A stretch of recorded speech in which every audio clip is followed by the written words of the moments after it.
প্রাথমিক শিক্ষক নিয়োগের ক্ষেত্রে শিক্ষকদের ডিএলএড প্রশিক্ষণ প্রাপ্ত হওয়া জরুরি।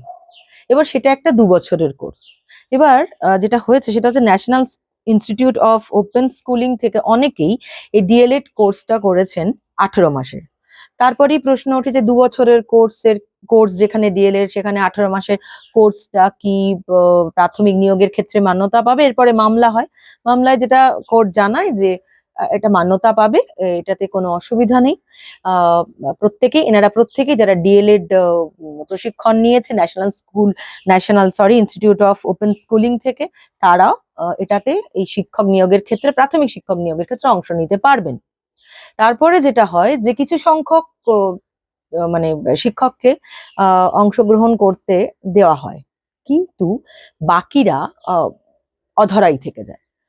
এবার তারপরেও ফার্দার মামলা হলে তাদেরকে খুব দ্রুত তাদের সমস্ত ডকুমেন্টস চেক করে প্রাথমিক নিয়োগের প্রসেস শুরু হওয়ার নির্দেশ দেয়, কিন্তু তাতে ফল কিছু হয় না। যেটা দেখা যায় যে সেই নিয়োগের ক্ষেত্রে অংশগ্রহণ করতে তাদের অসুবিধা তৈরি হচ্ছে, আর তারপরেই তারা রাস্তায় নামে। সে স্টোরি আমরা এখনো পর্যন্ত জেনে গিয়েছি। গতকাল বিকাশ ভবনের সামনে তারা ধর্নায় বসেন এবং সেখান থেকে তারা একটা প্রতিকারের প্রশ্ন তোলেন, যেখানে কোর্ট অর্ডার দিয়ে রেখেছে, অথচ তারা প্রাথমিক নিয়োগের ক্ষেত্রে তারা এখনো বঞ্চিত হয়ে রয়েছে।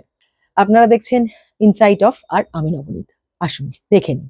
আমাদের যে 1233 সুপ্রিম কোর্টের পিটিশনার ছিল, 3 মাসের মধ্যে নিয়োগ দিতে বলেছে। এপ্রিলের জাজমেন্ট এসেছিল, জুলাইয়ের মধ্যে নিয়োগ দেওয়ার কথা ছিল, সেটা আজ ফেব্রুয়ারি এখনো নিয়োগ দেয়নি। এই নিয়োগ আমরা অবিলম্বে চাই।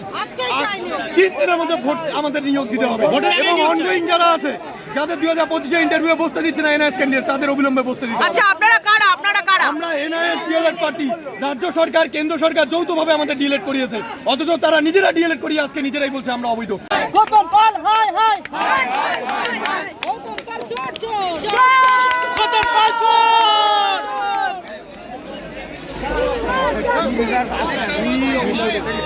হাই হাই হাই, শিক্ষামন্ত্রী হাই হাই হাই হাই হাই, গৌতম পাল হাই হাই হাই হাই হাই, গৌতম পাল হাই হাই হাই হাই হাই হাই। সুপ্রিম কোর্টের অর্ডারকে মান্যতা দিচ্ছে না গৌতম পাল। গৌতম পাল আইনের ঊর্ধ্বে, গৌতম পাল আইনের ঊর্ধ্বে।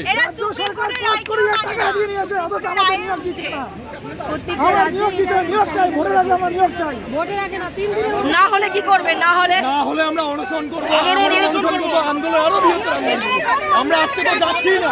আমাদের রাজ্য তো এই ভারতবর্ষের বাইরে নয়, তাহলে তারা কেন নিয়ম আলাদা করবে? তাই না? রাজ্যে নিয়ম হচ্ছে, উত্তরাখণ্ড, বিহার সব রাজ্যে নিয়ম হচ্ছে, কেন্দ্রীয় বিদ্যালয় নিয়ম হচ্ছে। আর নেই দরকার, আর নেই দরকার, আর নেই দরকার, আর নেই দরকার।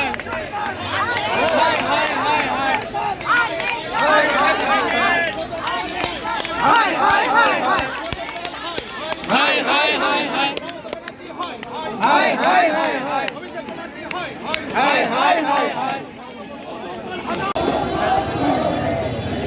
আপনারা দেখলেন, আপনারা শুনলেন।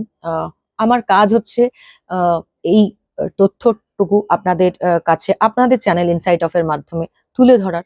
আমি একটা চেষ্টা করলাম যে আসলে কি ঘটছে, বিষয়টা কি হয়েছে সেটা তুলে ধরার। এখন আগামীতে দেখা যাক যে এই মানুষগুলি যারা নিজেদের অধিকারে, নিজেদের ন্যায্য অধিকারের দাবিতে রাস্তায় নেমেছে, তারা কতটা সেই পথটা পেরোতে পারে, বা সরকারি বা তাদের জন্য কতটা মানে তাদের ন্যায্য অধিকার, অবশ্য সরকার তাদের ন্যায্য অধিকার তাদের হাতে তুলে দেয় কিনা, এবং অবশ্যই কোর্ট এই বিষয়ে কতটা মানে একটা অর্ডার পাস করে দেওয়ার পরে সেই অর্ডারটা যখন ফলো করা হয় না, তখন নিশ্চয়ই সেক্ষেত্রেও কোর্টের একটা নির্দেশ বা একটা নজরদারি থাকবেই বলে আমার মনে হয়। সেটা আপনারা বলতে পারবেন। ভালো থাকবেন। এরকমই বিভিন্ন বিষয় নিয়ে, এরকমই বিভিন্ন সামনে না আসা কথা নিয়ে, এরকমই বিভিন্ন প্রান্তিক মানুষের কথা নিয়ে ইনসাইট অফ আসবে। আপনাদের চ্যানেল ইনসাইট অফে আপনাদের কথাই তুলে ধরা ইনসাইট অফের একমাত্র উদ্দেশ্য থাকে। ভালো থাকবেন।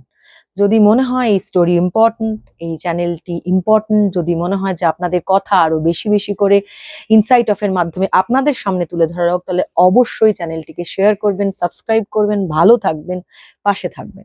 জোহার।